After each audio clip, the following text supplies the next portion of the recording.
समय का पहिया लगातार एक ही धुरी पर घूमता रहता है। इसीलिए कहा जाता है कि इतिहास खुद को दोहराता है। इस बार भी कुछ ऐसा ही होने वाला था।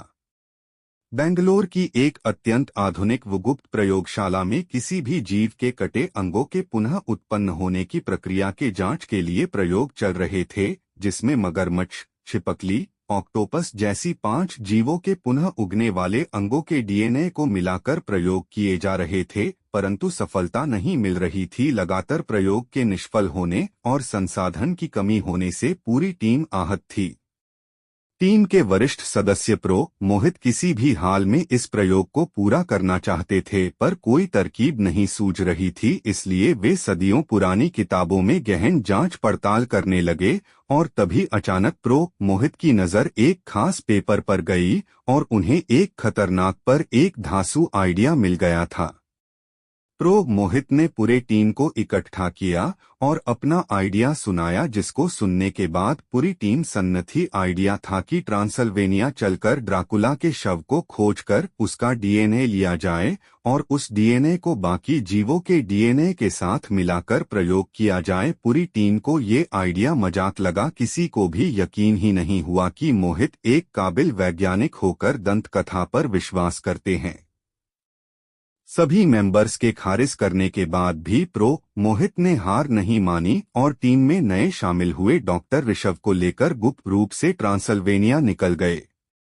इधर लैब में प्रो कपिल, प्रो करण हैरान थे कि 3 मेंबर कहाँ चले गए हैं। उन्हें लगा शायद छुट्टी पर हो और वे अपने काम में लग गए। उधर ट्रांसल्वेनिया पहुंचते ही प्रो मोहित डॉक्टर ऋषभ को लेकर काम पर निकल गए। डॉक्टर ऋषभ के पास ट्रांसल्वेनिया के सभी नए पुराने कब्रिस्तानों का विवरण था और वे दोनों सुबह से इसी काम में लगे थे। प्रो मोहित जानते थे कि ड्राकुला के नाम से कोई कब्र नहीं होगी, इसलिए वे ड्राकुला के अन्य नाम व्लाद द तृतीय और विलियम के नाम से कब्रें खोज रहे थे, पर सफलता हाथ नहीं लगी। शाम को थककर वे दोनों एक होटल में गए। पहले तो मैनेजर ने बाहरी होने के कारण रूम देने से मना कर दिया, पर जब प्रो डॉट मोहित ने ज्यादा पैसों का लालच दिया तो मैनेजर ने 313 का कमरा दे दिया और वेटर के साथ कमरे में भेज दिया। उन दोनों के जाते ही एक अनजान शख्स धीरे से मैनेजर के पीछे आकर खड़ा हो गया। मैनेजर हड़बड़ाकर पीछे पलटा। उसने भर्राई आवाज में उस शख्स से कहा, हुजूर, अपने जैसा कहा था मैंने वैसा ही किया। अब तो मुझे छोड़ दो, मैं कोई सबूत पीछे नहीं छोड़ता। इतना कहकर वो शख्स तेजी से मैनेजर पर लपका और एक झटके में मैनेजर की गर्दन ऐंठ दी। फिर अजनबी शख्स ने उसकी लाश ठिकाने लगा दी। इधर डॉक्टर ऋषभ रूम में सो गए थे और प्रो मोहित बेचैनी से कमरे में टहल रहे थे। तभी किसी ने उनके रूम के गेट पर दस्तक दी। प्रो मोहित सोच में पड़ गए। इस वक्त कौन हो सकता है? प्रो मोहित ने दरवाजा खोला, पर बाहर तो कोई था नहीं। पर दरवाजा बंद करके जैसे ही पीछे पलटे, वे चौंक गए क्योंकि अंदर एक अजनबी शख्स खड़ा था। इससे पहले कि मोहित कुछ बोल पाते, वो अजनबी शख्स बोल पड़ा, मैं जानता हूँ आप यहाँ क्यों आए हैं। चौंकिए मत, मालिक से कुछ नहीं छुपता, उन्होंने ही आपको बुलाया है। वो वापस जिंदा होना चाहते हैं और इस बार आप जीवित करेंगे। इतना कहता ही उस अजनबी शख्स ने प्रो मोहित का हाथ अपने हाथों में लिया और नाखून को बीचों बीच रख दिया। ऐसा करते ही मोहित के हाथ पे 3 आकृति नजर आने लगी। पहला निशान है एक पत्ती का, ऐसा चर्च खोजो जिस पर ये निशान हो। उसके बाद एक जमीन गड़ी तलवार का निशान है। उस चर्च में ऐसा कोई दरवाजा जरूर होगा जिस पर ऐसा निशान बना होगा। उस दरवाजे को खोलो और अंदर घुस जाओ। उसके बाद ये तीसरा निशान एक कब्र में बना होगा। इस निशान में 2 फरिश्ते मिलकर एक शैतान को मार कर रहे हैं। उसी कब्र में हमारे मालिक आराम फरमा रहे हैं। कब्र खोलकर अपने हाथ को थोड़ा सा काटकर 2 बूंद खून की डाल देना। ऐसा करते ही हमारे मालिक जीवित हो जाएंगे। हम चर्च में नहीं जा सकते। पर तुम जा सकते हो। इतना कहकर वो अजनबी शख्स दरवाजा खोलकर बाहर निकला और हवा में विलीन हो गया। सुबह होते ही मोहित ने ऋषभ को जगाया और रात में घटी सारी बात दी। ऋषभ भौचक्का सा सुनता रह गया। उसे यकीन ही नहीं हुआ अपने कानों पर। उल्टा वो मोहित पर भड़क गया कि उसने उसे क्यों नहीं जगाया। ऋषभ ने तुरंत अपना लैपटॉप निकला और पत्ती के निशान वाला चर्च खोजने लगा। थोड़ी देर में ऋषभ को सफलता मिल गई। जहां रुके थे वहां से 60 किमी दूर एक छोटे से गांव में है वो चर्च। बिना समय गवाए दोनों उस गांव की तरफ निकल पड़े। करीब 2 घंटे की उबड़ खाबड़ यात्रा के बाद वे दोनों उस गांव में पहुंचे। चर्च गांव के बीचों बीच है। वहां पहुंचकर दोनों तलवार के निशान वाले दरवाजे को खोजने लगे।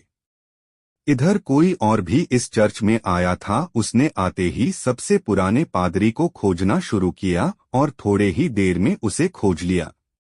उसे लेकर वो अजनबी एक कमरे में घुस गया। करीब 5 मिनट बाद किसी जानकारी के साथ बाहर निकला और अंदर पादरी की गर्दनैठी हुई लाश पड़ी थी। उधर खोज कर थक चुके थे दोनों। तभी उनकी नजर एक तस्वीर पर पड़ी जिस पर तलवार का निशान था। जैसे ही तस्वीर को हिलाया एक गुप्त मार्ग खुल गया। दोनों सीढ़ी से नीचे अंधेरे कमरे में नीचे उतरते गए। ऋषभ ने लाइटर जला लिया था। अब दोनों ने कब्र खोजना शुरू किया। करीब आधे घंटे की मेहनत के बाद उन्हें वो कब्र मिल गई। दोनों ने सम्मिलित ताकत लगाकर कब्र के ढक्कन को खोला तो अंदर एक हड्डियों का ढांचा दिखा। ऋषभ ने बड़ी सावधानी से एक दांत निकाल लिया और सावधानी से बाहर आ गया। अभी वे लोग चर्च से बाहर निकले ही थे कि रात वाला अजनबी शख्स उनके सामने आ गया और कहा, तुम्हारा काम मालिक को जगाना है। हम क्यों जगाए? तुम खुद जगा लो। इतना कहकर दोनों उस अजनबी को चकमा देते हुए गाड़ी में बैठकर शहर में पहुंचे और अगले दिन बेंगलोर पहुंच गए। मोहित लैब में आते ही काम पर लग गए। जब प्रो करण और प्रो कपिल ने जानना चाहा कि कहाँ गए थे तो उन्होंने सच्चाई बता दी। सच्चाई सुनने के बाद दोनों का मुंह खुला रह गया। प्रो कपिल ने बाकी जीवों के डीएनए में ड्राकुला का डीएनए मिलाकर सीरम बनाना शुरू कर दिया और जीवों पर प्रयोग भी शुरू कर दिया। थोड़ी सी मेहनत के बाद सीरम जीवों पर अल्प मात्रा में काम कर रहा था। प्रयोग के दौरान अचानक हरेंद्र लैब में आते हैं और उस सीरम को जबरदस्ती उठाकर खुद पर इंजेक्ट कर लेते हैं। कोई समझ पता कि क्या हुआ है? उससे पहले ही सीरम ने असर दिखाना शुरू कर दिया। 30 मिनट की दर्दनाक यातना के बाद जब हरेंद्र को होश आया तो उसके अंदर ड्राकुला की ताकत आ चुकी थी। वो मन की बात सुन सकता था, दूर तक देख सकता था, उड़ सकता था और कुछ भौतिक तत्व जैसे वायु, बादल आदि को काबू कर सकता था। मोहित ने हरेंद्र को कुर्सी से बांध कर रखा था, परंतु होश में आने के बाद हरेंद्र के लिए उसे तोड़ना कोई बड़ी बात नहीं थी। चारों वैज्ञानिकों को अपने हाथों से उठाकर पटक दिया और उन्हें छोड़ता बाहर निकल गया। लैब की छत पर आकर पहले इशारे से बादल बुलाकर धूप को रोक दिया, फिर जानवरों को अपने हिसाब से कंट्रोल करने लगा। हरेंद्र अब ड्राकुला बन चुका था और शहर में जो मिल रहा था उसे काटता जा रहा था। अपने पिशाचों की संख्या बढ़ाता जा रहा था। बड़े मिनिस्टर्स और पावर वाले लोगों को हिप्नोटाइज करता जा रहा था। हालात ये थे, महज 2 घंटे में आधा शहर पिशाचों में बदल चुका था। लोगों में भगड़ मच चुकी थी। हर कोई जान बचने को भाग रहा था। आलाकमान सदमे में था। उसने उन चारों वैज्ञानिकों से संपर्क किया और इस मुसीबत को रोकने को कहा। उधर ड्राकुला ने शहर में मौत का मातम मचा दिया। शहर में खून और लाशों के अलावा कुछ नजर ही नहीं आ रहा था। बड़े लोग ड्राकुला के वश में थे। उन्होंने पुलिस या आर्मी वालों को पिशाचों को मारने का कोई आर्डर नहीं दिया और जिन्होंने अपनी तरीके से रोकने की कोशिश की वे मारे गए। इधर लैब में चारों वैज्ञानिक ड्राकुला के डीएनए में कुछ खोज रहे थे और तभी करण को एक ऐसा प्रोटीन मिला जिसको अगर संश्लेषित किया जा सका तो पिशाचों को वापस इंसान बनाया जा सकता है। चारों वैज्ञानिक इसी काम में लग गए और इस बात की खबर आलाकमान को भी दे दी। इस बात की खबर ड्राकुला को भी हो गई और वापस लैब पहुंचा। पर इस बार वो तैयार थे। वे चारों चांदी से बनी चीजों का इस्तेमाल कर ड्राकुला को रोकने की कोशिश कर रहे थे, परंतु इससे पहले कि ड्राकुला हावी हो पाता उसे एक चैम्बर में बंद कर ऐसे गैस से हमला किया जिससे जीवों के डीएनए नष्ट हो जाए। महज चंद सेकंड में ड्राकुला वापस हरेंद्र बन चुका था। इधर आलाकमान ने उस प्रोटीन को गैस में मिला के हेलीकॉप्टर के जरिए पूरे शहर में मिला दिया। नतीजन थोड़ी ही देर में सब वापस नॉर्मल हो गए। पता चला वो अजनबी शख्स हरेंद्र ही था जिसने पादरी को मारा। हरेंद्र को उसके करनी जेल हो गई। करण और कपिल वापस घर जा रहे थे कार से, तभी करण को कुछ हुआ और वो बदल गया और उसने कपिल पर हमला कर दिया।